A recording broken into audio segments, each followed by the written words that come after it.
La mer à l'horizon réserve toujours des surprises. Depuis tout petit, c'est son terrain de jeu favori. Jacques Gamblin aime s'y ressourcer et observer. Les moments fugaces, comme la course des ciels, dit-il.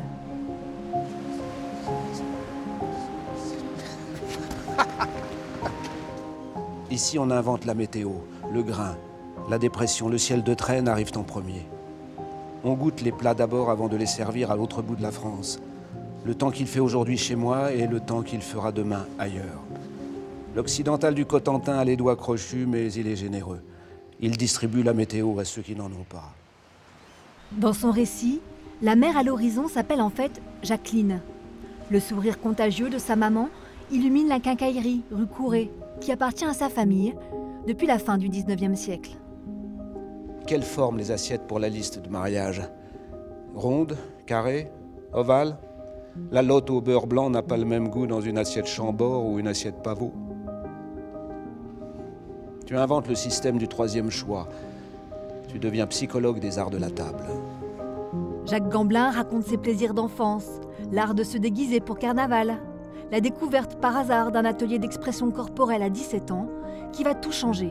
Son corps vibre, il fera du théâtre. C'est une sensation de liberté absolue, en fait. On s'envole. C'est comme, en fait, c'est comme les rêves où on rêve qu'on vole. Enfin, tout le monde a un peu des moments comme ça. On voudrait. En fait, moi, je voudrais me coucher le soir en étant sûr que je vais faire ce rêve. Puis le temps court, mais trop vite. La mémoire de sa maman vacille, alors Jacques Gamblin attrape au vol chaque instant, en écrivant, comme pour retenir le présent. Quand on perd la mémoire, tout est présent. C'est pour ça que les personnes âgées, quand elles perdent la mémoire, elles peuvent poser la même question toutes les 3 minutes. Si elles ne se souviennent pas de la réponse. On peut s'énerver de ça, mais on peut aussi dire, bah, voilà, bon, c'est une nouvelle page, c'est presque la même, pas tout à fait. Voilà, et on répond, comme si c'était la première fois. Elle m'apprend que des premières fois.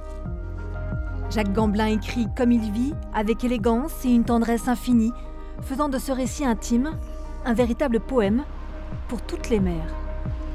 Te tais-tu parce que tu as tout dit? Est-ce ton dernier enseignement que l'on peut vivre avec moins de mots? J'écris pour ne pas oublier, pour accepter ton silence, pour t'aimer mieux.